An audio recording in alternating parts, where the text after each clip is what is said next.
Hello, c'est Ange, j'écris sur la Creator Economy et vous êtes sur le podcast Planet Creators. Planet Creators, c'est l'émission qui va à la rencontre des entrepreneurs, investisseurs et professionnels de l'industrie de la création de contenu. Je co-anime souvent l'émission avec 1, 2 ou 3 autres buddies pour te donner les clés de l'industrie des creators. Utiliser le potentiel de la Creator Economy pour développer ton business et découvrir les champions d'un marché à plus de 100 milliards de dollars. Cette émission est produite par le studio de podcast Airparty. Airparty, c'est aussi Tech Source, le podcast pour découvrir les sources utilisées par les acteurs de la tech, mais également Many to Many, l'émission des communautés augmentées. Pour retrouver toutes les émissions du studio, direction airparty.io. Bonne écoute.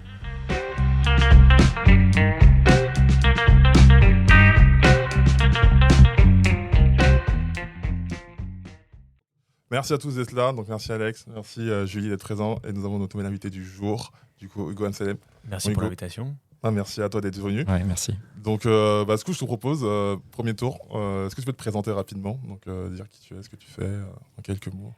Ouais, alors très rapidement, je m'appelle Hugo, moi je tombe amoureux, donc je tombe amoureux des idées, et je tombe amoureux des gens. Et là, mon amour au présent, c'est d'essayer d'aider des entrepreneurs en étant investisseur. Voilà. Donc, on est dans le projet, parce qu'on peut parler que d'un projet, parce que c'est plein de choses compliquées de monter un fonds. Maintenant, on a le projet de monter un fonds pour essayer d'aider les entrepreneurs qui se focus sur du consumer, donc tout ce qui est B2C, en gros, de changer la vie des gens et pas de la vie des entreprises. Et voilà, donc c'est le tout début du projet et j'espère qu'on pourra en parler plus tard, pas pendant le podcast parce que j'ai pas le droit, mais plus tard dans les prochains mois, quand ça pourra être lancé. Alors on va parler du fond justement. Excellent. Ouais, écoute, merci du coup pour cette petite présentation. Du coup, Hugo, on s'est connus par la Creator Economy, donc on s'était parlé sur les réseaux, sur LinkedIn et après on s'est même vu sur un gathering que tu avais organisé. J'ai eu la bonne surprise de réaliser qu'il faisait 2,50 m. ouais, c'est la surprise derrière l'écran, on voit jamais, on le fait tout le temps ce coup-là.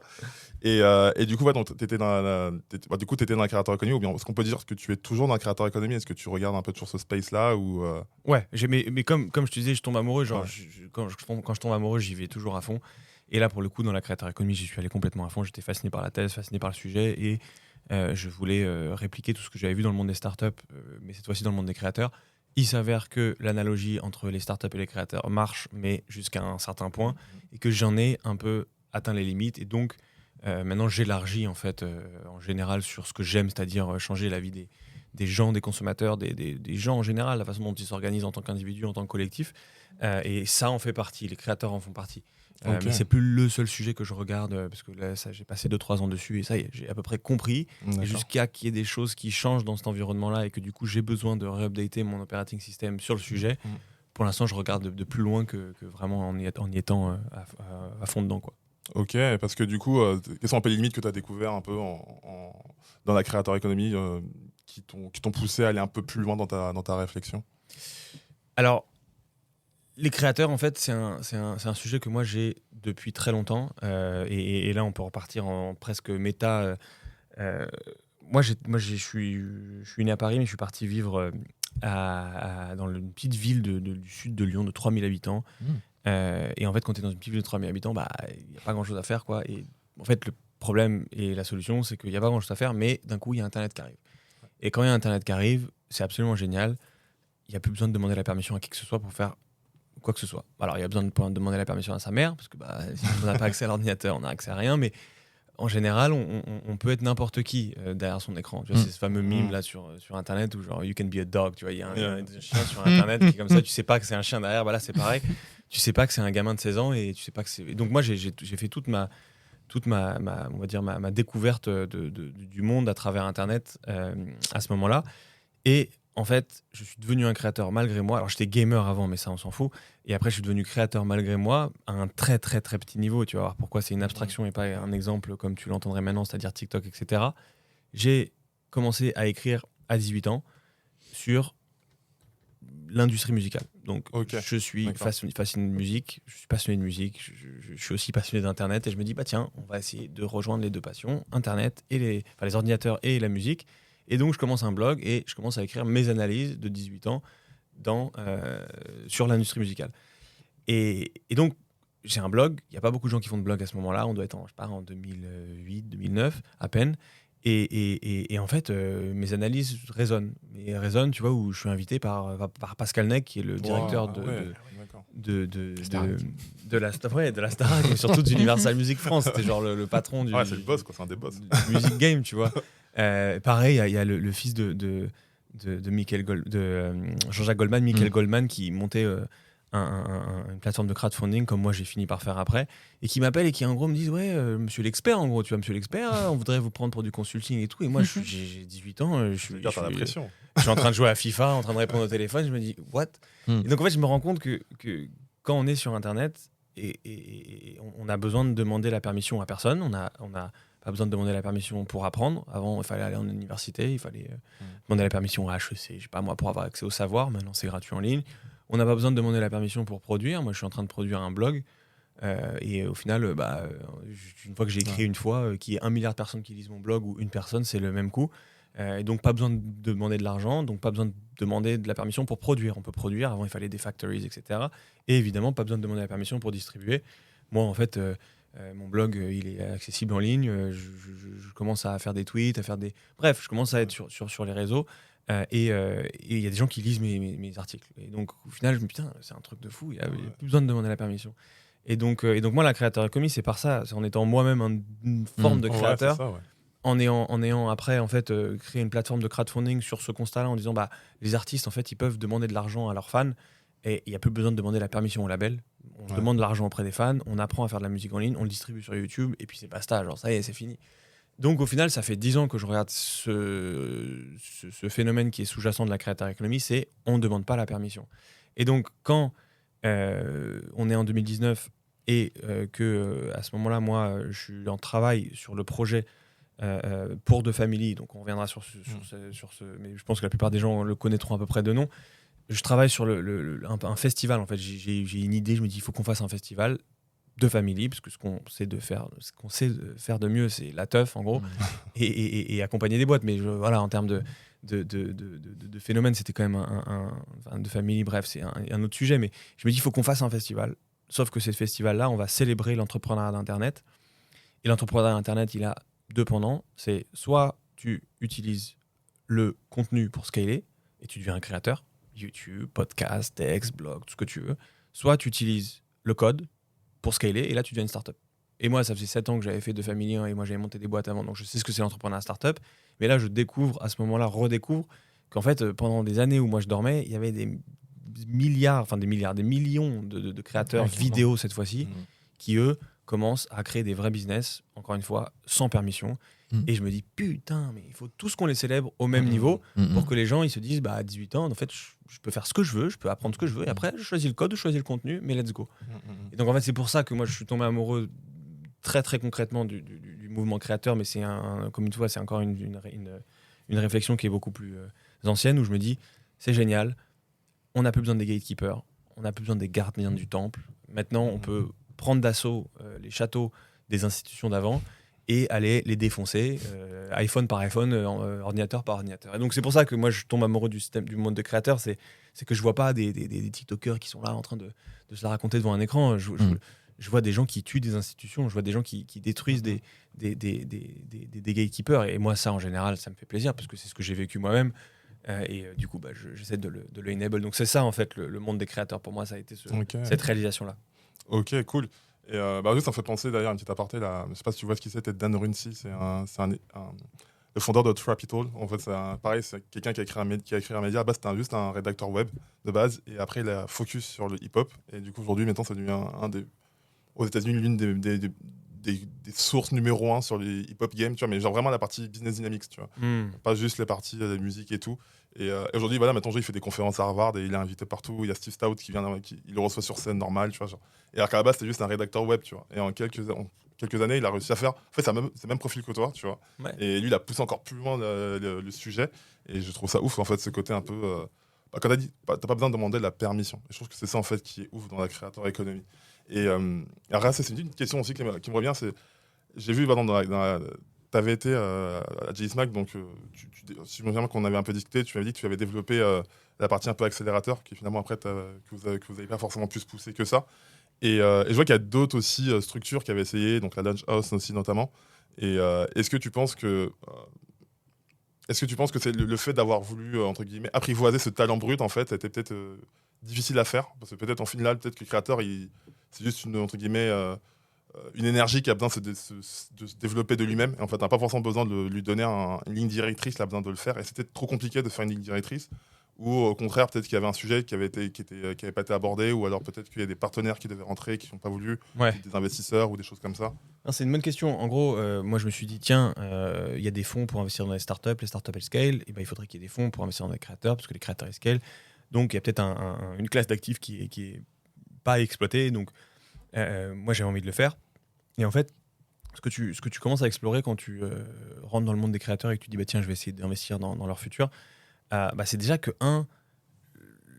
la façon de s'aligner avec un créateur légalement, et même en termes d'incentive, genre, elle est très, très, très, très, très compliquée. Tu vois, tu fais YC, tu dis, OK, on prend 7%, on donne 120K, 120K, c'est une convertible note, après il y aura une série A, une série B, on peut sortir derrière l'IPO. Enfin bref, tu sais comment tu peux transformer 5% en beaucoup d'argent. On a des exemples. Alors, même l'écosystème startup, même s'il est plus facile à aligner, il a dû itérer sur plein de formats, etc. Mais là, le créateur, en fait, t'arrives, lui, généralement, il n'a pas l'entreprise. Tu lui dis, bon, c'est pas simplement une entreprise, c'est de l'IP, donc c'est la propriété intellectuelle. Donc tu dis, OK, comment on va faire pour essayer de s'aligner avec lui ? Donc tu veux lui dire, OK, on investit, tu nous rends la somme avec un premium plus tard, tu vois, donc c'est une forme de dette, ça a d'autres noms, mais il y a énormément de solutions, tu vois. Mais tu as envie, toi, d'avoir un pari très tôt sur un créateur et après d'avoir un payback énorme. Tu vois, tu as envie de répliquer la forme de l'equity, mais il n'y a pas d'equity pour les créateurs. Donc ce que les gens font, et moi, c'est ceux avec quoi je ne suis pas vraiment à l'aise, et c'est pour ça qu'au final, on l'a testé, mais on ne l'a pas fait, parce que c'est très difficile de s'aligner avec eux. Ce que les gens font aujourd'hui, c'est qu'ils prennent le créateur, ils lui disent de créer une holding company, tu vois, une boîte en haut, et d'écrire une side letter, donc une espèce d'accord sur le côté, qui dit que toute l'IP qui est générée à partir du créateur à 360, tu vois, elle revient à cette entreprise-là pendant genre tout le temps. D'accord, ok. Et la boîte qui investit a un claim sur les futurs revenus de cette holding pendant les 30 prochaines années. Tu vois. Wow, Ouais, 30. En fait, si le créateur est cartonne, on ne sait pas, parce qu'aujourd'hui, MrBeast, c'est le plus gros créateur du monde, il a que 10 ans, donc au final, on sait ce que c'est, ça peut être dans 10 ans, mais tu veux vraiment gagner plus tard. Quoi, mais le problème, c'est que le créateur, quand il part, c'est tout basé sur une personne, donc le créateur, quand il arrête d'être créateur, ou bref, il n'y a plus aucun actif qui continue, alors que le CEO, il peut être CEO pendant 3-4 ans, les founders, ils peuvent être founders pendant 3-4 ans, après ils partent, et ben, la boîte, elle a toujours un actif sous-jacent qui peut être repris, etc. Là, c'est très, très, très compliqué. Donc ça, c'est le premier point, très difficile de s'aligner avec les créateurs. Il y a plein de formats, j'ai écrit, si vous tapez Invest in Creators, j'ai écrit un article, j'ai tous les formats pour essayer de s'aligner, c'est très compliqué. Deuxième point, c'est que les créateurs, ils sont difficiles à manager, mais j'ai envie de te dire, moi j'ai géré des founders pendant 10 ans, genre ils sont pas non plus extrêmement faciles à gérer.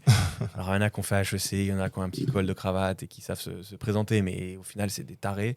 Et donc quand il y a des gens tarés, j'ai des histoires à la pelle de founders où tu te dis mais qui c'est des malades mentaux. Donc non, ils sont aussi difficiles, c'est cette espèce d'énergie créative et c'est difficile à orienter, mais c'est un peu pour ça qu'on le fait aussi, c'est que voilà, on a envie de faire partie de l'aventure de gens exceptionnels et fous. Mais le problème, c'est que les créateurs, en fait, ils sont dans un monde qui est complètement différent. Et laisse-moi te faire une analogie de 2 minutes, mais en gros, le monde de la startup, il est génial parce qu'il a ce côté pay it forward. Qu'est-ce que ça veut dire pay it forward ? Ça veut dire que quand tu aides quelqu'un, tu sais que le karma va revenir et que du coup, il va t'aider en retour. Pourquoi ? Parce qu'en fait, le monde de la startup, c'est un monde en énorme croissance. Il y a un nombre de marchés qui sont en train d'être digitalisés, software in the world, qui est invincible. Et donc, ça fait que c'est toujours une économie en croissance. Et donc, quand l'économie est en croissance, ça fait ce fameux truc dont on parle tout le temps, ça te donne un positive sum game. Donc comme ils disent, la paille, la tarte est toujours en train de grandir, donc c'est pas grave, tu vois, c'est génial. Et donc, tu peux donner plein d'heures de ton temps, plein de tickets d'angel investment à plein de gens. Il y a un moment, en fait, ça peut devenir Mark Zuckerberg. Et donc, tu as intérêt, en fait, concrètement, à toujours aider les gens. Tu les aides pas tout le temps, mais tu les aides une fois, et puis après, tu vois. Dans le monde des créateurs, il y a quand même un niveau d'attention qui est fini dans le monde. Même si tu pourrais dire qu'il y a plein de gens qui arrivent sur les réseaux sociaux, donc ça crée, tu vois, une tarte qui continue à grandir et que donc du coup tu peux avoir un positive sum game. Au final, pas tant que ça. Il y a des créateurs qui montent, il y a des créateurs qui descendent. Il ne peut pas y avoir un nombre infini de créateurs qui se partagent. Le rôle marché, c'est le marché de l'attention, quoi. C'est ça. Et c'est très très compliqué parce que de un, le marché de l'attention il est fini, mais il croit un peu. Mais de deux, le marché des créateurs, il est aussi sous le marché de l'entertainment, qui eux sont encore pires en termes de zero sum game. C'est genre, il y a tant de films par an, il y a tant de séries par an, donc il y a tant de places à la table, donc t'y es pas, mais en gros, si je te mange, donc au final, le monde des créateurs est le monde de l'attention, plus le monde de l'entertainment, donc deux zero sum game à des degrés moindres. Et donc, en fait, tu te rends compte que les créateurs, ils sont entourés de gens qui sont toujours en train d'essayer de twister un truc. Et dès qu'ils cartonnent le créateur, le manager ou les gens autour vont essayer de casser le contrat. Donc, t'as pas envie, en fait, d'être dans ces trucs-là. Et comment ça marche avec les très jeunes créateurs ? Parce qu'il y en a qui sont très jeunes, genre des Gen Z, Gen Alpha. Comment ça fonctionne c'est les parents qui créent les boîtes. C'est les parents qui créent les boîtes. Et après, ça, c'est le système légal américain souvent, donc j'en sais rien. Mais ils ont accès à 18 ans ou à 21 ans, je crois que c'est 18, parce que les 21 c'est pour boire, à 18 c'est pour le business, je sais pas, un truc comme ça. Ils ont accès après à la valeur qui a été créée en tant que part de business, etc. Du coup, ça fait un peu un effet, parce que j'avais lu un bouquin, il fut un temps sur les agents de joueurs, il fut un temps je voulais devenir agent artistique. Du coup, j'ai regardé, c'est les agents de joueurs anglais, et du coup, il y avait un espèce de game où il fallait un peu séduire le père, tu vois, le père de famille, pour après aller récupérer le gamin, tu vois, genre en mode, le gamin il est archi bon, et il a 16 ans, et en fait, faut que tu lui mettes super bien le daron, pour qu'après, 100%. C'est pareil pour la création. Pour les créateurs. Franchement. Faut être poteau avec le père de Jordi. C'est ça, en fait. Non, mais c'est vrai. Et donc, tu vois, pour tous ces sujets-là, moi, je me suis dit, c'est des coûts de réputation qui sont trop élevés. D'accord. Pour, en plus, un payback qui est trop faible. Parce que le dernier point, c'est que, en fait, quand tu gagnes avec une startup, ça devient Facebook, tu fais des millions. Quand tu gagnes avec un créateur, tu fais pas les millions. Donc, c'est très difficile de prendre des paris très tôt, très risqués, pour avoir, en fait, un payback qui est pas si haut. Donc, très, très compliqué de faire ça, quoi. Là, tu parles des creators avec un rôle qui ont un peu l'équivalent de la startup avec les levées de fonds, l'entreprise, tout ça, mais tout ce qui est indie creator, enfin tous ceux qui réussissent de manière organique, c'est-à-dire qui vendent des solutions et qui ont des membres qui payent avec des subscriptions, dur à dire, tous les mois, mais qui passent pas par un modèle d'entreprise dans lequel il y a des gens qui investissent. Tu as étudié un peu ce modèle-là, des gens qui organiquement montent ? Ouais, déjà, la plupart des créateurs montent organiquement parce qu'on a la chance d'avoir des algorithmes qui, du coup, propulsent des gens au top. Donc, pour le coup, c'est toujours de l'organique au final. On a de la paid acquisition dans les startups, il n'y a pas de paid acquisition dans les créateurs, ça ne marche pas. Mais oui, bien sûr, c'est la majorité des créateurs. D'accord, ok. Parce qu'il y a quand même tout une tendance dans la creator economy qui s'est mis un peu en opposition aux influenceurs, ou en tout cas au modèle dont tu parles là. C'est-à-dire, le modèle dont tu parles, il n'existe pas depuis 3 ans, il existe depuis un certain nombre d'années. Et moi, quand j'avais creusé un peu ce qui m'avait attiré dans la creator economy, c'était le côté ownership, quoi. Vous êtes désormais, vous avez une audience, elle est à vous, les mails ils sont à vous, et si vous voulez les facturer, vous avez Substack, vous avez un paywall, et moi j'avais suivi la creator economy plutôt dans ce sens-là. Et finalement, vers 2021-2022, il y a un switch où les influenceurs ont repris la casquette de creator, et donc du coup, on entend moins parler des creators au sens de ownership, quoi, et on entend plus parler les creators au sens de MrBeast, etc. Bien sûr. Après, moi, je fais pas de différence entre les créateurs et les influenceurs. Hein. Moi, c'est des individus. Alors, les créateurs, les influenceurs, historiquement, c'est Instagram. Donc, historiquement, c'est photos, c'est statut, c'est regarde comment je suis cool. Mais au final, ils font tous de la vidéo maintenant. Donc, au final, créateur, maintenant, c'est vidéo, photo, podcast, audio, etc. Non, c'est comme les startups. Pareil pour les créateurs. Tu optimises pour 3 choses différentes et en fonction de ça, tu as un jeu différent. Tu optimises pour la sécurité. Dans ces cas-là, tu crées à l'intérieur d'une entreprise. Pareil, dans ces cas-là, tu es software développeur dans une entreprise. Voilà, ça c'est la sécurité. Tu optimises pour la liberté. Et là, tu veux être maître de ton destin, tu bootstrap. Pareil en startup, tu fais ton indie hacker, tu fais ton bootstrap SaaS, tu grossis organiquement, etc. Créateur, pareil, tu fais ton contenu, tu as envie de ce contenu qui est un peu niche, qui a une croissance linéaire, etc. Tu fais tes cours, tu génères des subscriptions, tu as tes emails, etc. Ça, c'est le jeu, mais pareil, startup ou créateur. Et après, c'est ce dont on parle souvent, c'est ceux qui optimisent pour la gloire. Et donc, ceux qui optimisent pour la gloire, ils ont presque toutes les chances de mourir, comme quand tu vas, faire à l'armée ou je sais pas quoi. Genre, bref, tu veux faire des combats un peu glorieux, tu vois, à l'époque tu as toutes les chances de mourir, mais si tu meurs pas, là, par contre, c'est la gloire, donc on t'oublie jamais, en gros. J'exagère. Hein. C'est hyper intéressant. Non, mais c'est ça. Et en fait, la plupart des créateurs et des startups, enfin des fondateurs de startups dont on parle, c'est des fondateurs de startups qui optimisent pour la gloire. Et au final, c'est pas moins bien ou mieux, mais ces gens-là, et c'est pareil pour la musique, tu vois, et l'analogie avec la musique, elle est flagrante. Ces gens-là, ils n'ont pas besoin de permission pour commencer. Voilà, c'est ça qui est génial. C'est-à-dire qu'avant, tu voulais avoir accès à n'importe quoi en tant qu'audience physique ou tu vois, là, en concert, tu avais besoin en tant que musicien d'aller devant Pascal Nègre, etc. Et lui dire je te jure, je suis trop fort, etc. Et il te dit, moi, je suis pas sûr. C'est lui qui décidait. Voilà. Maintenant, et donc c'était un peu comme pour ceux qui font des startups, c'était pré-seed investor, seed investor, c'était vraiment le premier tour de financement. Ils disaient, j'y crois, je te vois, je t'aime bien, allez, bam, c'est parti. Maintenant, quand tu es musicien, tu n'as pas besoin de ça, mais tu as quand même besoin d'une machine à scaler.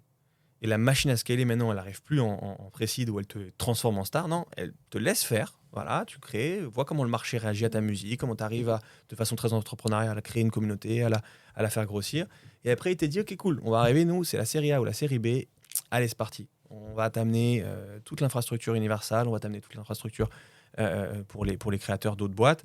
Et là, moi, en fait, j'ai identifié sur ta data que, en fait, il y a t'as tant de pourcents de croissance dans des géographies genre le Japon, et moi je sais qu'au Japon ton audience elle est super adjacente avec l'audience de Jabakazoku et je sais pas qui, et moi je vais aller faire un concert, une série de concerts, en première partie il y aura lui, et derrière on va... Et en fait ça, genre quand t'es un créateur ou quand t'es un artiste et quand t'as des ressources limitées, c'est-à-dire que t'as ton manager et 3 potes, en fait t'as pas accès à ça, donc tu peux décider à ce moment-là de dire, tu sais quoi, moi je veux continuer à grossir linéairement et voilà, et où tu peux te dire allez let's go, c'est parti, et là je prends la grosse injection de cash comme la startup qui te dit je pourrais continuer comme ça tranquille à faire une croissance linéaire, ou alors il y a Sequoia qui arrive, ils mettent 100 millions et c'est parti. C'est pareil en fait. C'est ça, en fait. Donc on en parle beaucoup parce qu'évidemment on se rappelle toujours des gens qui prennent le risque de mourir très simplement, et de faire ce genre de truc là. Enfin MrBeast, pour connaître je connais lui. J'ai eu la chance de passer 2 heures avec lui. C'est cool. En face-to-face, tu vois, à parler de tout, réfléchir de tout. Ouais. Et j'ai la chance d'avoir un pote qui s'est fait racheter par MrBeast et qui est, moi, un mec que je mentore depuis longtemps, qui est très jeune. Et du coup, maintenant, il me raconte ce qui se passe en interne. Et c'est n'importe quoi. Tout est prêt à exploser tous les mois. Par rapport à la personnalité des mecs en soi ou par rapport ou à la structure gère même. le business. Ouais. Mais il est bien géré le business, c'est pas qu'il est mal géré, c'est qu'il est géré pour potentiellement prendre des risques de mort tous les 3 mois. Oui, c'est ça, c'est des risques létaux, quoi. Tu peux crever, quoi. C'est ça va aller des burgers, des concours de... Non, mais en tant que business, genre, tu te fais squeezer, en fait, tu rates un truc, ton cash n'arrive pas dans les 2 mois parce qu'en fait, t'as brûlé le studio ou t'as cramé, ou t'as fuck up 2 vidéos qu'il a pas envie de sortir. Et tu dis, là, du coup, on a un trou de 800 000, tu vois. Oui, parce que ta vidéo, elle coûte 800 000. Donc, en fait, on fait 2 vidéos, ça y est, on rate 2 vidéos, c'est 1,6 million. Bref, donc ils sont toujours en train de prendre ces paris constants.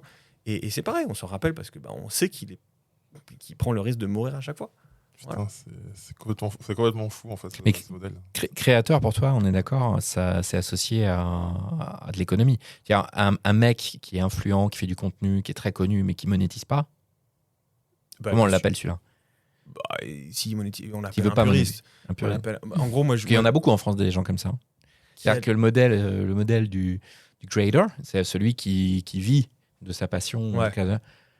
Euh, Mais qui, genre Qui Après, c'est qui a une audience de ouf et qui monétise pas des de manière- influenceurs sur Internet, des gens. Des newsletters. des faire, sides, à un moment donné, tu vois, Ils vont qui- le faire.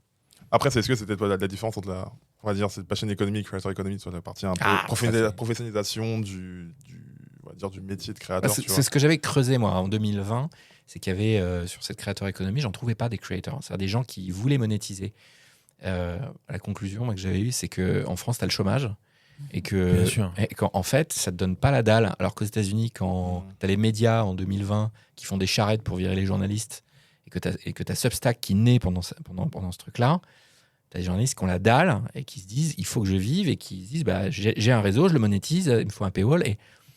Et en France, moi, j'ai eu l'impression que la vague de la creator economy au sens US, elle n'est pas venue à cause de ça. Parce que finalement, nous, on a 2 ans de... Après, peut-être qu'il y a aussi une timidité au fait de monétiser aussi, tu vois. Parce que peut-être qu'aux États-Unis, tu vois, tu as le côté genre. Il n'y a pas de honte à monétiser, tu vois, il n'y a pas de honte à faire de l'argent. Tu vois, Aux États-Unis, il lâche la carte bleue plus rapidement quand même aussi. On va se mentir, parce que nous, on est plutôt timide, tu vois, genre, juste pour payer, on va dire, 10 balles pour une newsletter. Ouais. On est là, on a l'impression qu'on a lâché 100 balles par mois, quoi, tu vois. Alors qu'en fait, c'est juste. Au final, c'est pas grand-chose à l'échelle d'une personne, tu vois. Mais en fait, ça paraît un truc de fou, parce que peut-être soit le besoin, il n'avait pas encore ancré chez les gens, tu vois. C'est quand même, on paye pour du Netflix 10 balles, mais on n'est pas prêt à payer un mec 10 balles pour la même qualité, on va dire, tu vois. Et je pense que ça plus le fait qu'on est un peu timide, même moi, hein, j'écris mon contenu, je sais que je voudrais bien monétiser, mais peut-être à toujours Pardon, moi, j'ai fait mon Gumroad, tu vois.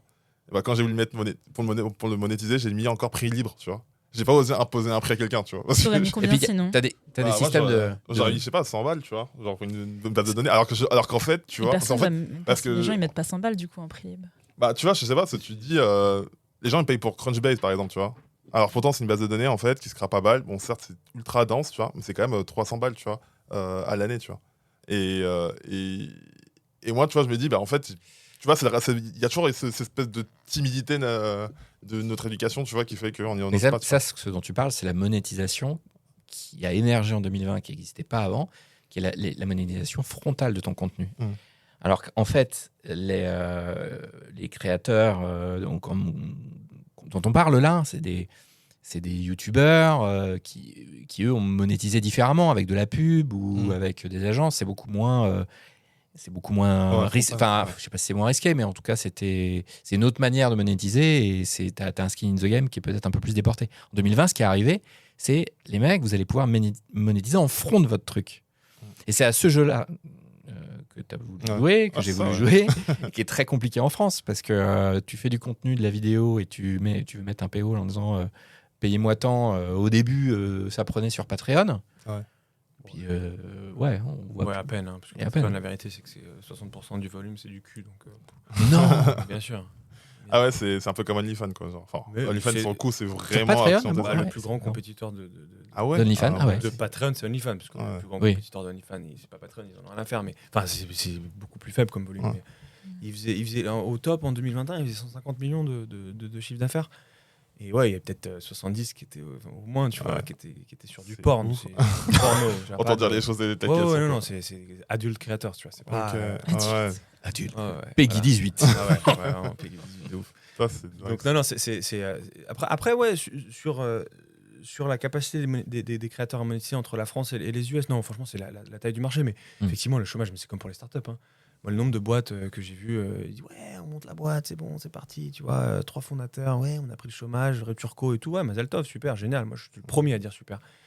Mais ils se réveillent au bout de 3 mois avant la fin du chômage. Parce qu'en fait, non, parce qu'en fait, on a fait le product. Ouais, d'un coup, quand t'as 3 mois, tu te dis ouais, donc effectivement, là, pour le coup, il n'y a rien de mieux que d'avoir besoin de survivre pour vivre, tu vois. C'est ça, ouais, quand t'as faim, en fait, c'est là que tu commences à réfléchir. En fait. Bah ouais. Et les créateurs, c'est pareil. Mais après, il y a aussi il y a un autre truc, et surtout pour les créateurs très newsletters, donc sur le texte.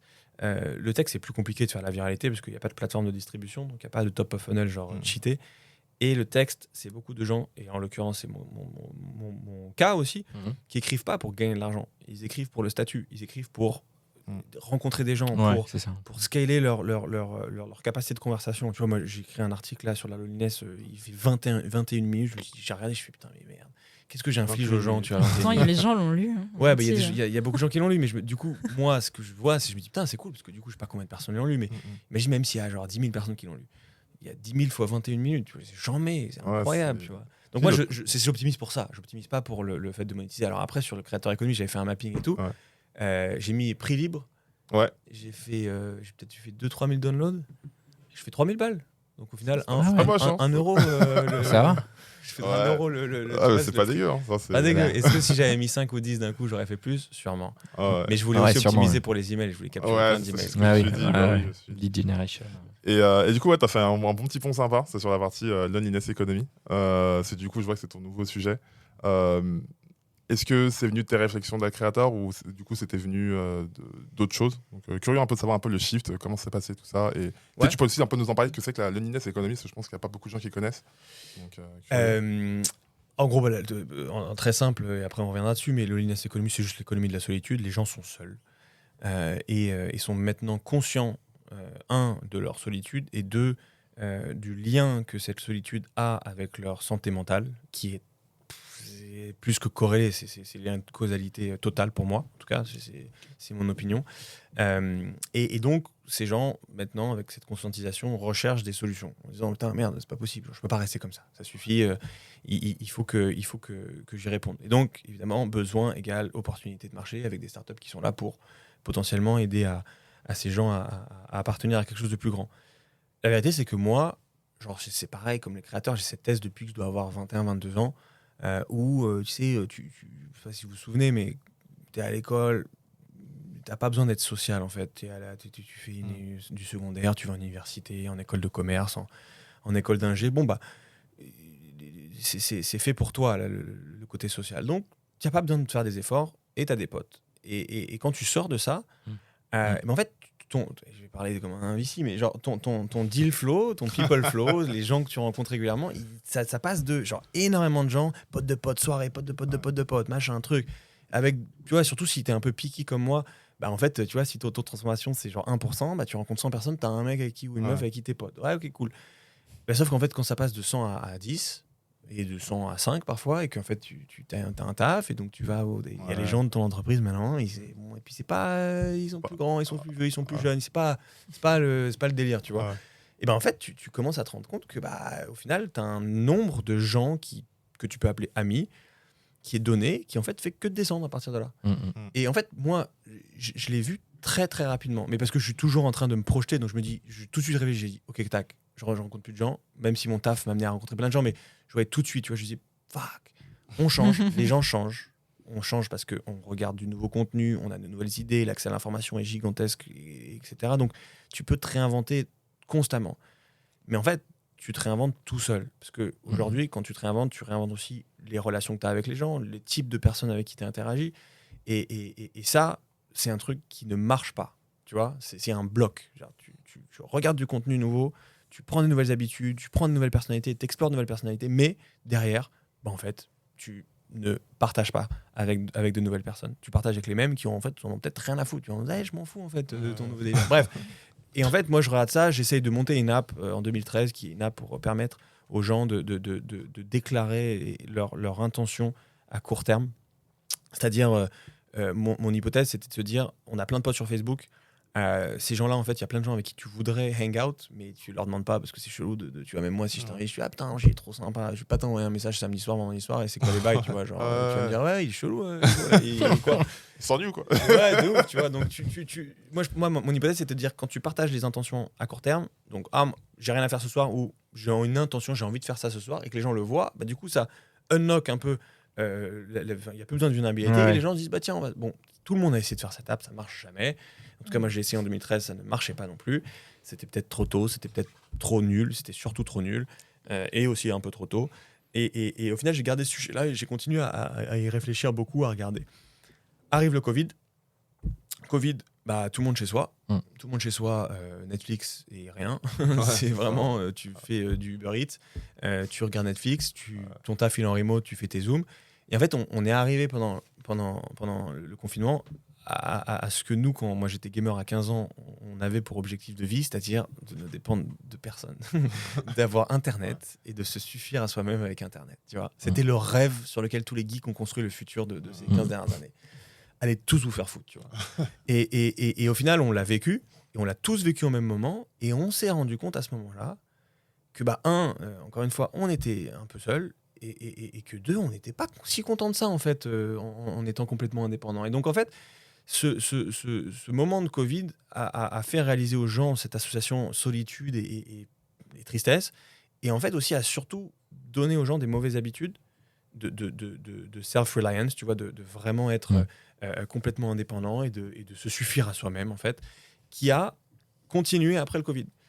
Et ce qui s'est passé, c'est vraiment ça, et c'est pour ça que moi j'ai commencé à regarder le sujet de très proche, c'est que les statistiques de la solitude, ça fait longtemps que c'est en augmentation, ça fait même des dizaines d'années, mais avec le Covid, en fait, a complètement explosé, et il y a eu ce moment de conscientisation globale. Et moi, ma thèse, elle est très simple. Elle n'est pas très simple, en fait, de vérité, mais j'aime bien dire elle est très simple. Ma thèse, elle est très simple. C'est de dire qu'en fait, depuis presque 200 ans, et je peux même partir en méta, je sais qu'on est déjà à la 37e minute, donc il va falloir que je me déchauffe sur les méta et sur les grandes envolées lyriques. Mais vas-y, on a le temps. En gros, depuis 200 ans, en gros, pire, allez, c'est parti, je vais vraiment sur la totalité de la thèse. Marty, prends la DeLorean. Mais là, je peux te dire que la DeLorean, elle va partir très très loin. Guerre des religions. Ah ouais, ok, vas-y, on est parti là. Il y a 200-300 ans, bref, on se tape sur la gueule, les cathos, les protestants, et qui c'est qui a raison, il a pas raison, il a tort, et on fout des guerres et des guerres et des guerres, ça fait 400 ans, on est fatigué. Et là, on se dit, bon, il faut quand même qu'on décide d'un nouveau modèle où il n'y a pas quelqu'un qui a le droit de dire ce qui est bien et ce qui est mal. Voilà, il y a la religion, il y a l'État et tous ces trucs-là, ça marche pas, et il faut qu'on arrive à créer un modèle, et c'est ce modèle qu'on invente, le libéralisme, où les gens ont le droit de penser ce qu'ils veulent, sans que ça soit bien ou mal, et ont le droit de faire ce qu'ils veulent sans que ça soit bien ou mal. Mais il faut quand même qu'on décide d'autres règles qui ne soient pas du bien ou du mal, mais qui soient de t'as envie ou t'as pas envie, en gros. Et donc on invente deux choses. Le droit, donc c'est légal ou c'est pas légal, c'est pas bien ou mal, c'est pas c'est légal ou pas légal. Et le marché. Est-ce que tu as envie d'acheter ça ou est-ce que tu n'as pas envie d'acheter ça? Si tu as envie de l'acheter, si tu as envie de penser ça, tu as le droit de le faire. Et ça marche de façon super. Mais qu'est-ce que ça fait? Ça met d'un coup le focus sur l'individu qui devient libre politiquement, idéologiquement et économiquement. Et donc ça crée le libéralisme. Et ça, c'est génial. Moi, je suis un très grand libéral, et si on est dans les startups, on a quand même une dimension extrêmement libérale, tu vois, sur la capacité à laisser le marché dicter les besoins, etc. Et ce que ça fait, en revanche, c'est que ça donne une puissance à l'individu dont on a joui. Alors tout ce qu'on peut faire, c'est grâce à ça, mais qui en fait aujourd'hui arrive à un moment où l'individu a pris le pas sur toute forme d'institution du passé, mais aussi encore du présent, ces institutions permettaient à l'individu de faire partie de quelque chose de plus grand que lui. Et donc, naturellement, en ayant besoin de ces institutions, en ayant besoin des autres, en gros, l'obligeait aussi à socialiser. Et donc, je vous donne des exemples que vous connaissez évidemment, c'est la religion, évidemment, la religion. Bon, on n'en a plus besoin, mais il y a des externalités positives à la religion qu'on n'a plus. La famille, le groupe de potes aussi, d'une certaine manière, le couple, l'entreprise, le quartier, etc., etc. Et en fait, le truc, c'est que maintenant, avant, on avait besoin de demander à nos parents pour venir nous chercher à l'aéroport. On avait besoin de la religion pour nous guider.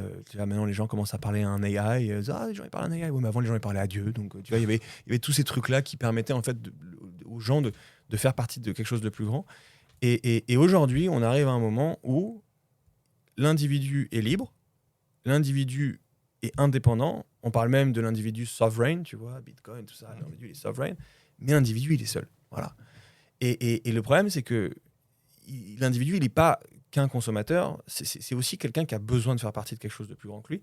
Et on est arrivé à un moment où il n'y a plus vraiment de choses qui nous dépassent. Et moi, ce que j'ai voulu faire avec cet article sur la loneliness economy, c'est de dire et de répondre un peu aussi à tous les gens qui te disent c'est à cause de la technologie nous rend seuls, la technologie nous rend malades, la technologie nous rend ça. Et je dis non, la technologie elle est neutre, la technologie elle suit l'idéologie. Et si l'idéologie c'est de donner à l'individu des pouvoirs absolus contre toute forme de collectivisme, et je comprends pourquoi, je viens de l'expliquer, il y avait un besoin, la technologie va suivre cette idéologie et va donner à l'individu qui d'un coup a des besoins d'indépendance ce dont il a envie. Puisque maintenant, avec le Covid, les gens, et pas que, mais les gens ont conscientisé qu'en fait, ce rêve d'autonomie absolue de l'individu atteint ses limites et qu'il y a une conscientisation, et les gens veulent quelque chose de différent, et bien moi, je pense que la technologie va nous donner exactement ça. Donc la technologie n'est pas isolante par défaut ou n'est pas connectante par défaut. Elle est ce que les gens veulent et elle est ce que l'idéologie et ce que l'éthos du moment veut. Et je sens que cet éthos est en train de changer. Donc j'ai voulu couvrir toutes ces startups qui étaient en train de nous aider à appartenir at scale, parce que c'est des startups technologiques généralement, en disant qu'on allait ouvrir un nouveau chapitre de l'appartenance communautaire à travers la technologie. Wow. L'analyse est vraiment super cohérente, quoi. Et ça me fait penser un peu à ChatGPT. On dit garbage input, garbage output, quoi. C'est en fonction de ce que tu lui donnes, il va ressortir un peu là. Ouais, je vois ce que tu veux dire. Et la même chose. Moi, je vais juste un peu rebondir aussi sur le fait. Alors peut-être après, je suis un peu vieux jeu là-dessus, tu vois. En fait, alors moi, je suis un peu partagé, tu vois, sur la position. Du coup, parce que autant je suis d'accord que la tech, elle est neutre, et après, c'est un peu nous qui l'orientons là où on veut, autant l'être humain reste quand même un animal, et il a toujours besoin de cette connexion, en fait, infinitésimale, tu vois, de la connexion entre les gens, tu vois. On se parle aujourd'hui, tu vois, c'est toujours un peu plus sympa que se parler à distance. Tu vois, on a toujours besoin de ça. Et je pense que tu avais cité par exemple l'exemple de la famille, tu vois, et je me suis dit, en fait, autant sur tous les autres points, j'arrivais, je me dis, mais comment t'arrives, en fait, à remplacer la connexion familiale. En fait, tu vois ce que je veux dire, en fait, c'est vraiment la connexion la plus, entre guillemets, innocente, on va dire, d'un être humain. Tu vois. En fait, quand on est en galère, on va voir qui va voir son père, sa mère. On sait que c'est le dernier rempart. Tu vois. Et en fait, comment tu arriverais en fait, à utiliser la technologie, tu vois, pour remplacer un peu ce... Tu remplaces pas, en fait. C'est soit tu remplaces, soit tu réinventes, soit tu renforces. Moi, pour la famille, je suis complètement d'accord avec toi. Ouais. C'est pas moi qui vais te dire. Non, mais c'est un bon point, hein, tu vois. C'est juste que tu as exploré des sphères qui étaient vraiment pertinentes, tu vois. Ouais. Et je me dis, mais comment sur cette partie-là, tu vois, ils arriveraient à... Tu renforces. En fait, tu renforces. Moi, quand j'entends moi, mes potes, c'est ma nouvelle famille, j'ai envie de vomir. Hein. Ta famille, c'est ta famille, frérot. Ton nouveau pote là que t'as rencontré à Toulouse en prenant des champignons, c'est la famille. Non, frérot, quand t'es en galère dans 5 ans, tu fais pas, il n'y a plus personne. Y a pas de... Donc, non, la famille, c'est la famille. La vérité, c'est qu'aujourd'hui, la famille, elle est éclatée. Souvent, pas forcément parce qu'il y a des divorces, mais aussi parce que, en fait, tu vois, tes parents, ils habitent, je sais pas, moi, quand t'es aux US, ils habitent dans le Midwest, toi, tu vas à Los Angeles pour faire ta carrière, tu fais tes enfants là-bas, bon, tous ces trucs-là.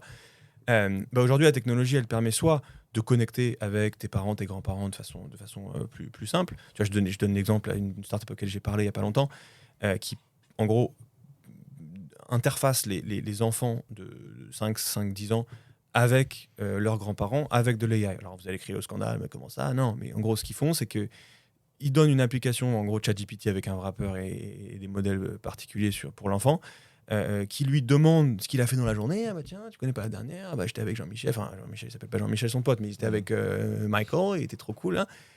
Ils vont summarize cet input pour les grands-parents avec une interface complètement différente, tu vois, sur lequel ils peuvent réagir aussi dans une interface très simple avec tu vois, un voice note ou même un appel vocal qui lui dit qu'est-ce que tu en penses, et après lui il re-summarize et il le donne à l'enfant. Ce qui fait que, en fait, grâce à la technologie, là où l'enfant, tu lui dis allez, il faut que tu parles à grand-mère, il fait oh putain, il a pris des petits, il dit alors ouais, j'ai fait ça 2 minutes, c'est malin, et alors parce qu'il n'y a aucun contexte. Là d'un coup, en fait, il y a un contexte qui se crée automatiquement presque tous les jours, tous les 2 jours, l'enfant est trop content, il parle à son chat GPT, et en plus, ça donne de l'info aux grands-parents, qui lui re-input un truc, mais quand ils s'appellent, cette fois-ci, ils ont plein de trucs à se dire.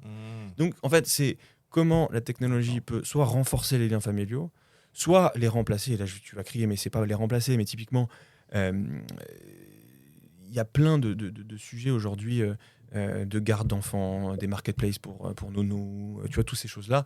La vérité, c'est quoi? C'est que avant, il y avait la famille, donc on était dans des maisons multigénérationnelles. Il y avait les grands-parents, il y avait les parents, les petits-enfants.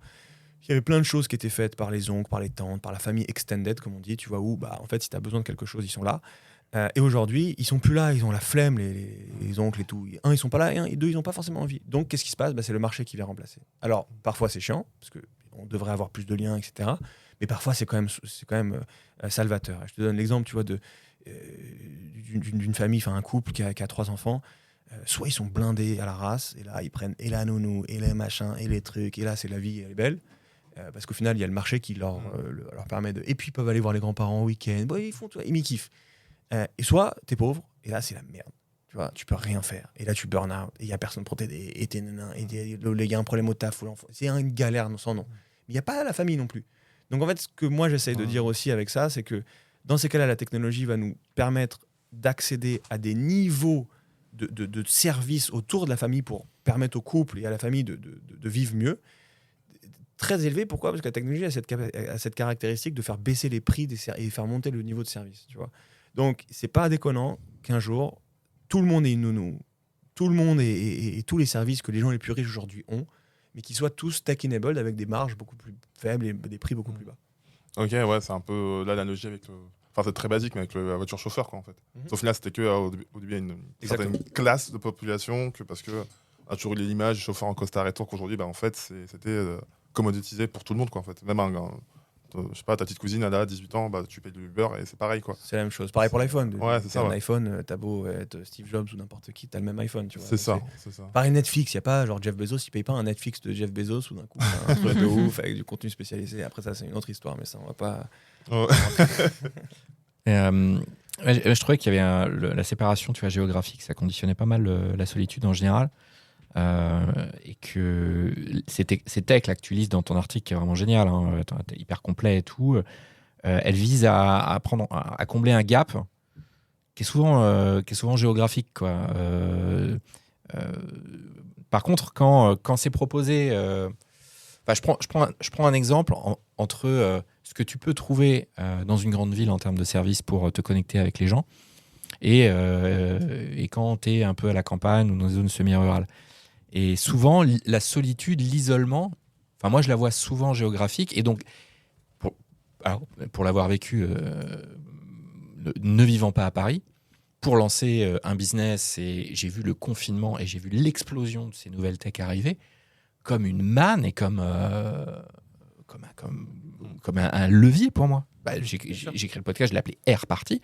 C'est pour ça. C'est parce que dans mon garage, je pouvais faire des choses en 2020 que je ne pouvais pas faire avant. Parce qu'il y a eu des softs qui ont pris des features de ouf, il y a des abonnements qui étaient à 150, 200 balles par mois, qui sont arrivés à 20 balles par mois, tout con, mais StreamYard, Livestorm, en 2018, 2017, je ne sais pas si ça existait, mais en tout cas, les équivalents, c'était compliqué. C'était très cher.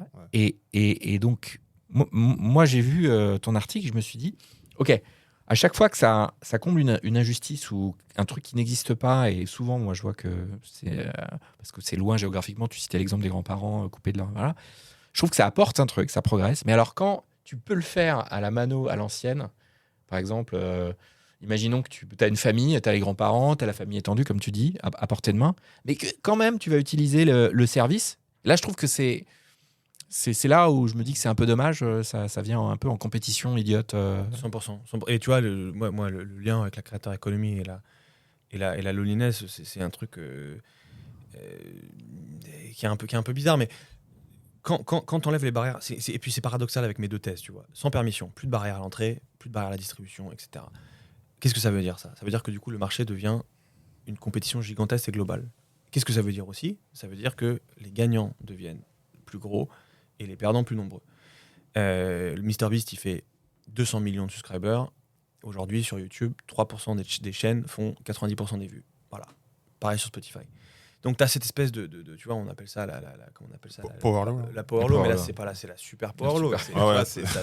Mais parce que, encore une fois, plus la compétition est parfaite, plus le marché est grand et plus les gagnants gagnent, tu vois, genre c'est un peu ce truc là. Alors après, c'est pas que négatif, il y a plein de gens qui font, tu vois, qui ont accès à l'audience au lieu de pas avoir accès à l'audience. Mais ce qui se passe aussi, c'est que quand tu étais dans ton petit village là avec 3000 habitants Et que il y avait un espèce de protectionnisme local, c'est-à-dire que le mec le plus drôle des 3000 habitants, c'était le mec le plus drôle de la Terre, tu vois, pour toi. Et là, d'un coup, en fait, il y a la créateur économie, en gros, il y a tout le monde avec un téléphone à 300 balles qui arrive à devenir marrant sur un marché global, et tu as des vrais gagnants, les mecs qui sont beaucoup plus drôles que... Et qu'est-ce qui se passe ? Il se passe que, au final, les créateurs, c'est aussi devenu les meilleurs entertainers sur toutes leurs niches, tu vois. Donc, tu as des créateurs sur des niches très obscures, mais qui, du coup, sont, pour les gens qui l'aiment, le meilleur contenu de la Terre. Mais ce qui fait qu'en fait, tu as tendance à vouloir, en tant que personne dans ta ville de 3000 habitants, aller regarder le créateur que tu kiffes, qui fait le jeu vidéo que tu kiffes, avec le modèle que tu kiffes, plutôt qu'aller parfois hang out avec tes potes, tu vois.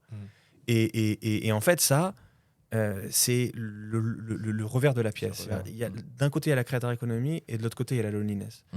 D'un côté, tu as un monde global de compétition totale pour l'attention, et de l'autre côté, tu as des gens qui perdent dans le jeu de l'attention. Et je te donne un exemple, mais tu vois, Tinder, quelle est la part de likes que les 50% des mecs qui ont le moins de likes sur la plateforme ont, tu vois, donc 50% des mecs qui sont le bottom 50, tu vois, les moins cool ou les moins beaux ou les moins ce que tu veux, genre ils se battent pour combien de pourcentage de likes de la plateforme en total? Waouh, je pense que ça va tourner autour peut-être des, moi je dirais 5%, 5 à 10. Ouais. La violence. J'ai joué un reportage là-dessus. C'est chaud. Ouais. Pourquoi ? Parce que la compétition est parfaite. Et donc, tu vois. Et encore une fois, donc c'est ce truc-là, la solitude, c'est Pas beaucoup de chance, du coup. C'est aussi beaucoup de losers, tu vois. Enfin, c'est aussi beaucoup de losers, c'est aussi beaucoup de gens qui n'ont pas envie de jouer au jeu global de la compétition. Et il faut s'en occuper. Il faut faire quelque chose, en fait. Tu vois. C'est pas soutenable de rester comme ça. Donc c'est un peu tu vois, les deux côtés de la pièce, quoi. Et aujourd'hui, donc, toi, tu regardes quoi en fait ? Je vois que tu nous as fait donc un report un peu, une revue, on va dire, de l'écosystème de la loneliness. Toi, tu as une sous-space que tu regardes un peu plus que d'autres. Tu vois, tu as cité pas mal d'exemples, tu vois, dans ton article. Hein. Donc, ça va entre guillemets, des applications Tinder à l'aide à la famille, à la connexion entre gens autour du business. Et en fait, est-ce que tu as un secteur, est-ce que tu as une sous-partie qui t'intéresse plus et que tu trouves qu'il y a vraiment un sujet très intéressant à creuser, ou au contraire, c'est plus une vision globale et en fait, tu regardes un peu au global. C'est un peu, qu'est-ce que... Non, c'est une bonne question. Il y a beaucoup de choses que j'aime parce que c'est... Tu sais, moi, de famille, ce que j'ai fait principalement, c'est de la communauté. Donc moi, j'aime que les gens se rencontrent et qu'il y ait une interaction avec des sujets partagés. Et tu vois, et je fais juste, avant de te répondre, je fais juste un tout petit détour. Une autre stat, en fait, pour te montrer en fait, dans le monde dans lequel on rentre. Moi, j'appelle ça la pornification du monde. Tu vois, le porno, il y a 20 ans, quand ça commençait à être sur Internet, tout le monde regardait n'importe quoi. Enfin, tout le monde regardait des trucs random, tu vois. Et il y avait des gens qui commençaient à regarder des trucs un peu extrêmes, etc. Ces mêmes trucs qui étaient extrêmes il y a 20 ans, ils sont mainstream de ouf maintenant aujourd'hui. Ouais, genre eBaum. Qui connaît eBaum ? Non. C'était un site comme ça. C'était un truc très spécifique. C'était un site un peu comme ce que tu dis, c'est-à-dire oh putain, c'est un peu chaud. Exactement. Aujourd'hui, maintenant, ils sont c'est des mèmes, quoi. C'est ça.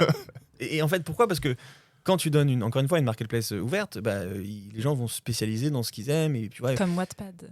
Exactement, comme Wattpad, exactement. Tu vois. Et là, pour le coup, t'as plein de gens qui font des trucs que tu n'aurais jamais soupçonné. C'est des gens qui écrivent des histoires, quoi. Ouais.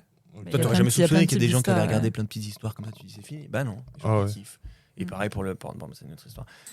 Là, pour le coup, ce qui est en train de se passer, c'est que ce qui s'est passé sur le porn se passe sur tout le reste du contenu et potentiellement sur tout le reste de l'économie. Ce que je veux dire par là, c'est qu'il y a des gens qui commencent à avoir des kink content, mais pas porn, mais tu vois, mais des kinks quand même, genre très, très, très, très, très chelous, au point où, aujourd'hui, les Gen Z te disent, à plus de 55% de cette génération-là, qu'aucune personne qu'ils connaissent dans la vraie vie kiffe le même content qu'eux, le même contenu qu'eux. Ah ouais. Donc, en fait, tout le monde est en train d'être dans des niches, tu vois, genre très très personnalisées. Mais qu'est-ce que ça fait ça ? Ça fait que les gens regardent du contenu, ce que je disais au début, nouveau contenu, commencent à découvrir une nouvelle personnalité. Ah ouais, moi j'aime ça, tac, tac, tac. Mais sauf que on a utilisé aujourd'hui l'intelligence artificielle pour matcher les gens et le contenu. Donc TikTok, c'est ça, on met de l'AI, là on peut avoir des gens qui ont des kinks de ouf, j'adore ça, j'en regarde de plus en plus, etc. Bref. Sauf qu'on n'a pas encore utilisé l'intelligence artificielle pour matcher les gens avec les gens. Parce que tous ces gens-là qui kiffent le même sujet, c'est vrai qu'ils sont dans des niches, mais au niveau d'une ville comme Paris, alors au niveau d'une ville comme, je sais pas, une petite ville, c'est plus compliqué, mais au niveau d'une ville comme Paris, tu en as des milliers des gens qui ont tes intérêts. Bah oui. Et donc, ils se rencontrent pas aujourd'hui parce on les a pas encore matchés entre eux. Donc moi, un des trucs que je regarde beaucoup, c'est comment l'AI peut nous permettre, en fait, de résoudre ce problème qu'on a, qui est qu'on a foutu tout le monde sur Internet, on a tous foutu du contenu à regarder, et on a tout mélangé, mais maintenant il faut ressortir, tu vois, enfin, il faut ranger. Il faut ranger, il faut réorganiser les gens pour qu'enfin ils soient organisés avec d'autres Après, gens. est-ce que là, ça va peut-être aussi t'intéresser aussi, du coup, Alex. C'est un peu peut-être le point que les comités en ligne ont du mal à. C'est le gros point à craquer en fait dans les comités en ligne. C'est qu'en fait, je prends un exemple type. Moi, j'adore Star Wars, je suis un grand fan de fou. Et j'ai l'impression que j'avais parlé un jour avec un mec, on s'était croisé à la Fnac. Trop bizarre, on se regardait devant le film et tout. Et en fait, on a discuté, tu vois. Alors qu'en fait, je sais que si on n'était pas. On n'aura jamais on ne sera jamais croisés. On est deux mondes totalement différents. Et je pense que les comités en ligne, en fait, ça me fait penser par exemple aux comités dans les années 2010 où c'était les forums, tu vois. Et tu parlais avec des gens, mais en fait, en vrai, compliqué de leur parler à l'extérieur parce que tu n'as aucune connexion, tu vois. Et comment tu arriverais à faire matcher, tu vois, des gens qui ont un point commun ou deux, tu vois, même si c'est très très niche, tu vois. C'est pas dit forcément qu'ils aiment les mêmes ou qu'ils soient potes, tu vois, parce qu'en fait, ça, c'est la personnalité des gens, tu vois. Il y a trop de couches, en fait. Et si on arrive à craquer ça, tant mieux, tu vois. Je pense qu'on Mais- va le craquer d'ici 10 ans. Ok. Je pense. De toute façon, en gros, moi je suis pas technique, je suis pas un expert technique, mais aujourd'hui, tu as énormément de ces opportunités ratées, de nouvelles amitiés. Et c'était le sujet, moi, que j'avais essayé de Dans ton app, taper, tu vois, dans mon app. C'est que pourquoi tu deviens pas pote avec les gens qui tu devrais devenir pote? Alors, ça veut pas dire qu'il faut te remplacer tes potes tous les 5 ans, tu vois. Non, tu as des potes d'enfance, tu as des potes qui continuent à être des potes. Bref, mais tu évolues en tant que personne, donc tes relations sociales profondes doivent aussi évoluer. Et la vérité, c'est qu'aujourd'hui, avec l'AI, on est capable de faire quelque chose d'incroyable. C'est de comprendre personnellement tous tes trucs, tu vois, et après de pouvoir les matcher avec des gens. Alors ça peut prendre la forme de plusieurs choses. Ça peut prendre la forme de on va faire du dating avec de l'AI. Donc en fait, on va se rendre compte que l'AI, elle va tellement te comprendre qu'elle va te dire, alors lui, tu vois, ce mec-là, cette meuf-là, tu l'aurais complètement pas regardé.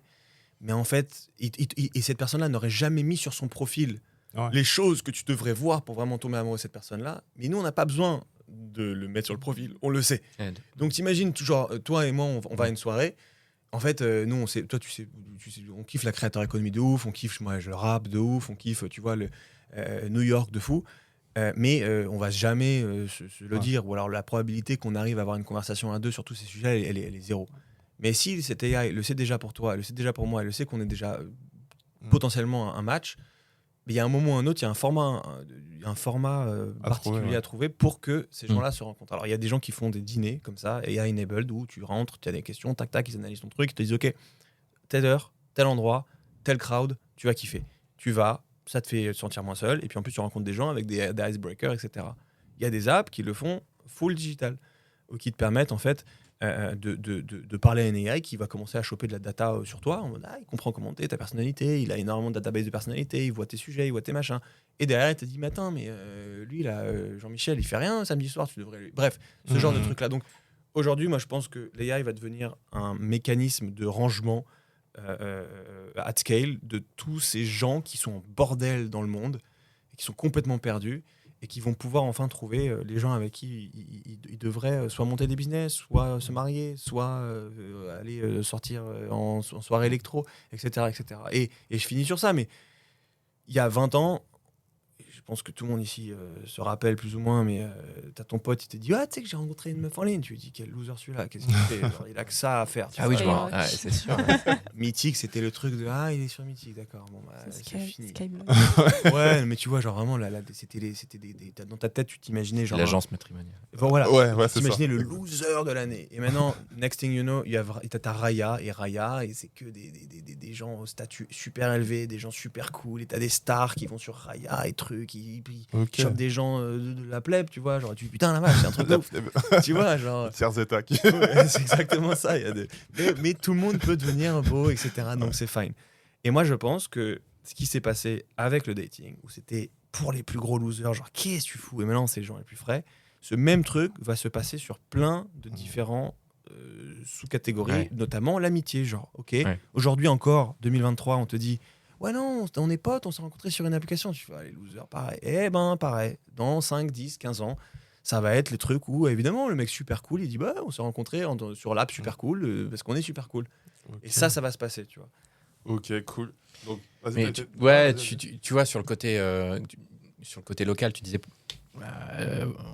pourquoi aujourd'hui on n'arrive pas à trouver au local, dans un petit village, finalement les accointances, les points communs entre des gens qui habitent à 5 mètres, 10 mètres, 3 km de chez moi.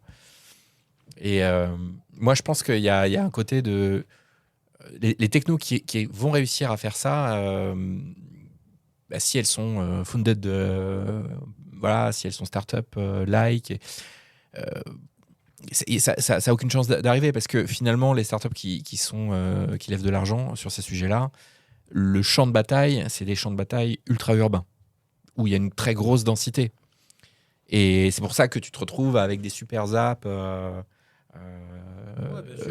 à Paris, tu vois, des marketplaces ou des services à la Uber machin, où tu mets ta ville, Paris, tu mets ton arrondissement et en 2 minutes il vient, et que tu mets, je sais pas, Bourges, et que le service il n'est pas disponible. C'est parce qu'en fait, il y a une ultra-densité du marché qui est le champ d'expérimentation en MVP des startups, qui fait que tu n'as aucune chance de voir ça arriver en province. Et en tout cas, moi, c'est comme ça que je m'étais expliqué la chose à un moment donné. C'était que si artificiellement, tu flèches pas l'imagination des founders sur des problématiques qui ne sont pas ultra-urbaines, mais qui sont semi-rurales ou rurales, et que tu flèches pas des fonds là-dessus, en fait, tu n'as aucune chance de voir arriver ces trucs-là. Ouais, mais t'as raison. Il n'y a rien à flécher au final. C'est-à-dire que...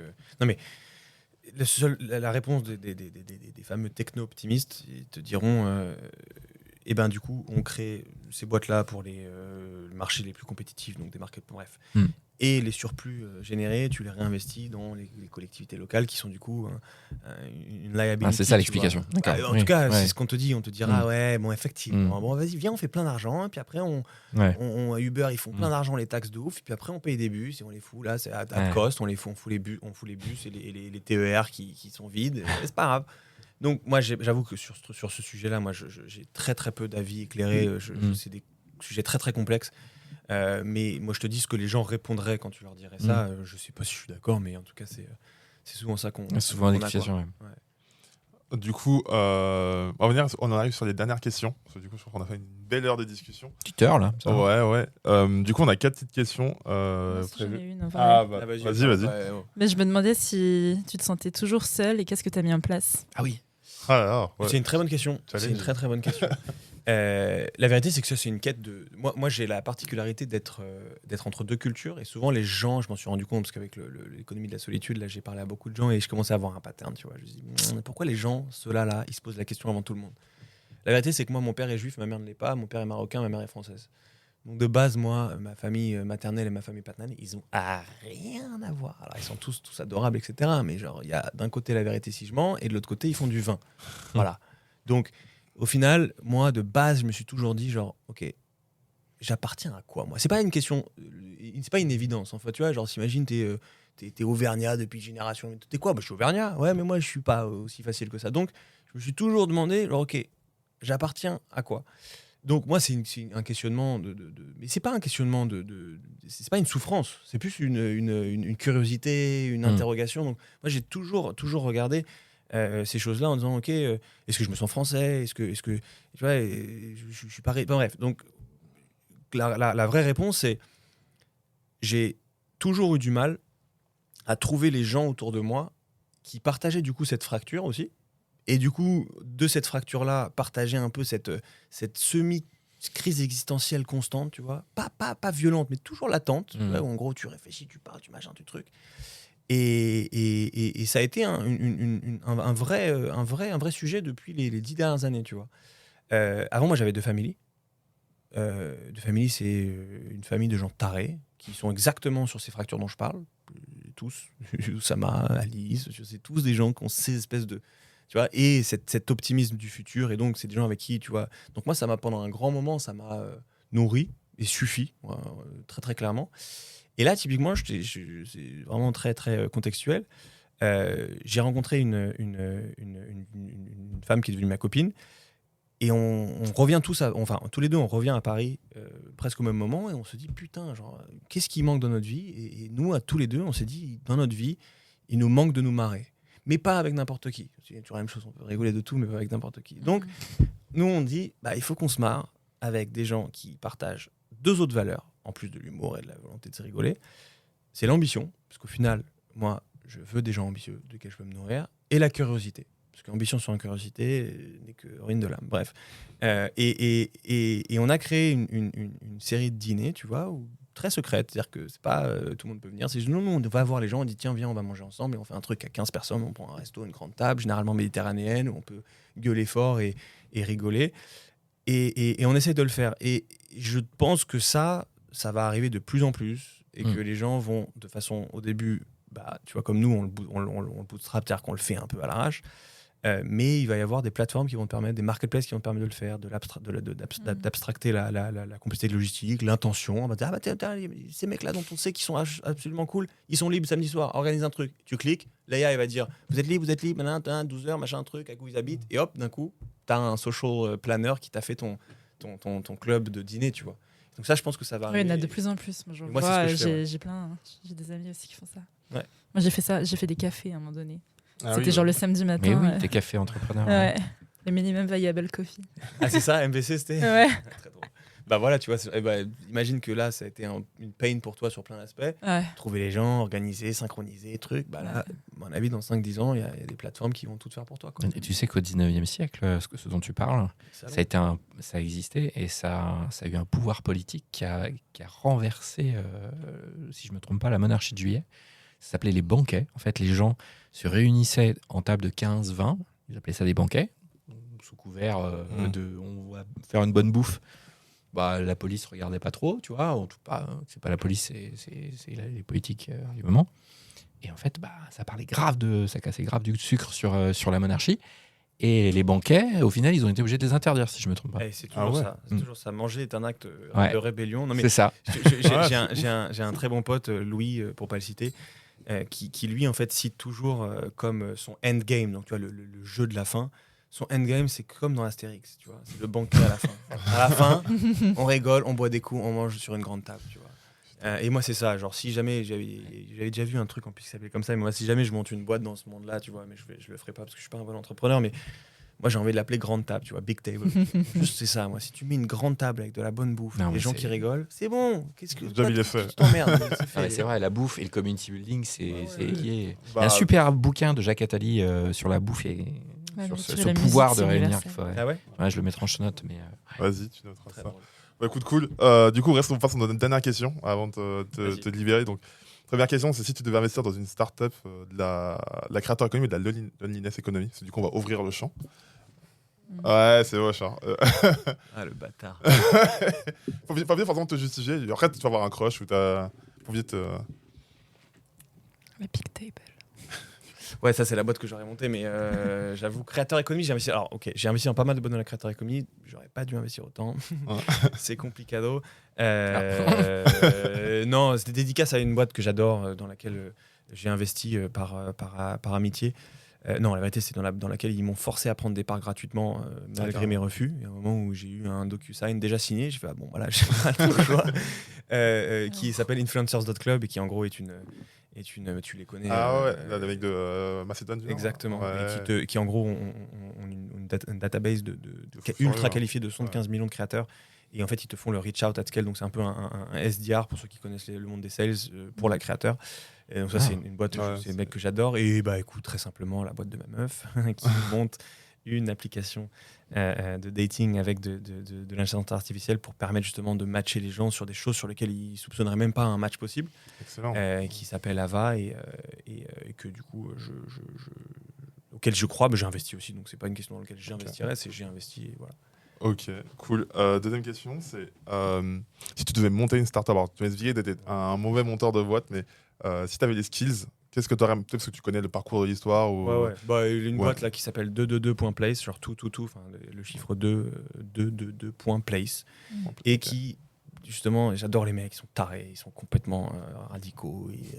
Enfin bref, c'est 3 Iraniens de 22-23 ans à Los Angeles, vraiment que j'adore, et qui montent une infrastructure de dîner, comme je disais brièvement avant, qui en gros te match avec des gens et organise ça. Et c'est super bien fait, le matchmaking est super bien fait. Ils n'ont pas besoin d'énormément d'utilisateurs pour faire assez d'argent pour en faire un truc très viable. Et je pense honnêtement que ça va. Moi, j'aurais voulu le monter ça. Ouais. Mais en mode non scalable, mais un peu scalable, tu vois, en mode tiens, on fait une communauté. Mais ça, je pense qu'il y a un moment un vrai gagnant qui va arriver sur ce marché-là, qui va, tu vois, qui est une espèce de marketplace aussi, qui se met sur Open Table, donc tu peux faire le booking automatiquement, donc il t'amène des gens, et de l'autre côté, il y a des endroits, il y a du contexte entre les deux, c'est magnifique, tu vois. Il y a Lunch Club, mais... Ouais, mais Lunch Club, c'est Lunch Club, mais le dîner, quoi, façon dîner. C'est ça. Mais Lunch Club, comme ils se lançaient pendant le confinement, les pauvres. Breakfast Club aussi, ils font un peu ça, mais là, Breakfast Club, c'est pas mal de one-on-one. Là, c'est vraiment une table de 8. Tu fais ton dîner, je pense, une connerie, 20h, 22h. Et après, en fait, dans chaque ville, il y a un bar ou un endroit plus grand où tous les gens qui ont fait ces dîners-là se rejoignent, tu vois. Donc, t'as en plus cette excuse après d'aller dans un autre endroit. Bref, maintenant, ils font aussi les petits déj et d'autres trucs. Parce que c'est toujours la même chose, cette idée-là, tout le monde l'a eu, etc. Ils sont extrêmement focus sur l'exécution, extrêmement radicaux. Ils ont une vraie mission. Ils vont jamais lâcher le steak. Genre, ils vont jamais lâcher le steak. Ils sont vraiment habités. Et du coup, moi, ça, c'est une boîte que j'aurais aimé monter. Ok. Si tu devais être un créateur de contenu, qui t'aurais-tu été? Ou alors, si t'as pas d'idée, qu'est-ce que t'aurais kiffé faire? Si t'avais la liberté, genre... Ok, j'ai petite dédicace que je connais pas d'ailleurs, mais que je dis. Un truc qui me fascine en ce moment, genre ça fait longtemps que ça existe un peu, mais là c'est devenu un niveau de délire. Je sais pas si vous voyez tout ce qui est les GeoGuessr. Non, c'est quoi? Ah oui, c'est les caches. Non, explique. Vas-y, donne un exemple. Délire, et ils font vraiment des vues de ouf. C'est pas le jeu des cartes là où tu dois choisir, t'as c'est une map. Ouais, c'est ça. Non, mon frère il joue à ça. C'est quoi? Vas-y, explique. C'est un jeu. T'as des maps, t'as Google Maps. Voilà. Ouais. Ah oui, les géocaches. Ouais. Ah, t'as dit géocache. Ouais, t'as un Google Maps, tu dois découvrir des dois trésors savoir, cachés dans la ville, non? Non. Tu dois savoir où c'est. Je te donne un Google Street View au hasard dans le monde. Genre, les mecs doivent connaître, quoi. Et le mec, il regarde, il est à 360, il regarde comme ça. Et le mec, il prend la carte, il te dit, OK, alors là, je suis au Rwanda, parce qu'en fait, là, les routes, elles sont rouges et les poteaux, ils sont violets. Il a vu un reflet ou je sais pas quoi. Des délires. Mon il a petit regardé frère le joue à soleil, il ça. a regardé la route, il a machin, et genre en 10 secondes, c'est des compétitions du coup en one-on-one, en 1v1. Et le mec, il arrive à te trouver ça genre à 30 km près. Et toi, tu regardes, t'as vu une route, t'as l'impression qu'on est au Brésil ou même au Danemark, t'en as rien à foutre, tu vois. Ah ouais, et les créateurs qui font ça, il y en a un qui s'appelle Gabriel GeoGuessr, c'est un Français. Il est trop fort enfin bref. C'est des machines. Tu le mets n'importe où dans le monde, il sait où il est du coup. Pour te dire, il a fait. Ces gens-là créent du contenu, mais ils créent aussi des guides pour les autres personnes pour devenir meilleurs. Il a créé un guide de 36 pages sur la Slovénie. Moi, c'est ce genre de niche où si genre, je te prends une machine à remonter le temps, je fais venir un mec d'il y a 20 ans et je lui montre ça, il me dit je te crois pas. Il te dit c'est impossible que ça soit un genre de vidéo que tu regardes. Et ben moi, je regarde de ouf. J'adore ce truc-là. Ça m'éclate. Putain, excellent. J'adorerais être un mec qui connaît aussi bien la géographie pour pouvoir faire des géographies. Ah ouais, mais là, c'est l'extrême, quoi. C'est pas facile en plus. Là, c'est l'heure de... C'est des millions de vues, hein. C'est des dingueries. Genre, le plus grand mec qui s'appelle, je sais plus comment il s'appelle, GeoGuessr, le Rainbow, je crois, un truc comme ça. Mais c'est des fous furieux, quoi. Ultra connu maintenant. Wow. Et chaud des meufs et tout. Il passe sur Google Maps, quoi. Le mec est trop chaud. C'est le Google Maps guy. Ils doivent parler que du même sujet. Alors, vas-y, là, c'est où? T'imagines la date, quoi. Genre, surtout avec leur téléphone, la géolocalisation à 24. Et j'habite où? J'habite là. Ah non. On y va d'ailleurs. Comment Ok, d'accord. Excellent. Ouais, du coup, ok, cool. Et comment on peut te contacter, du coup, dernière question? Twitter, @hugoamselem, meilleur moyen. Je regarde les DM, je réponds pas forcément, mais je les regarde. C'est déjà pas mal. Ok, écoute, cool. Merci beaucoup pour ton temps, Hugo. C'est super cool de discuter avec toi. Et puis, merci beaucoup, Alex et Julio, pour votre temps. Merci. Ciao. Merci d'avoir écouté cet épisode jusqu'au bout. Si l'épisode t'a plu, n'hésite pas à mettre 5 étoiles. Et si t'es chaud, un petit commentaire en bonus sur Spotify, Apple Podcast et sur ta plateforme d'écoute préférée. Ça nous aide énormément à faire connaître l'émission. Et si tu veux creuser davantage dans la Creator Economy, tu peux aussi t'abonner à ma newsletter Passion and Creator sur Substack. Sur Passion and Creator, je creuse dans les différentes tendances de la Creator Economy. Je t'aide à comprendre ce marché en pleine expansion, que tu sois entrepreneur, investisseur, C-level ou simplement pour toutes les curieuses et curieux de ce sujet. Tu peux aussi retrouver tous les podcasts du studio Airparty qui produit cette émission sur airparty.io. À très vite.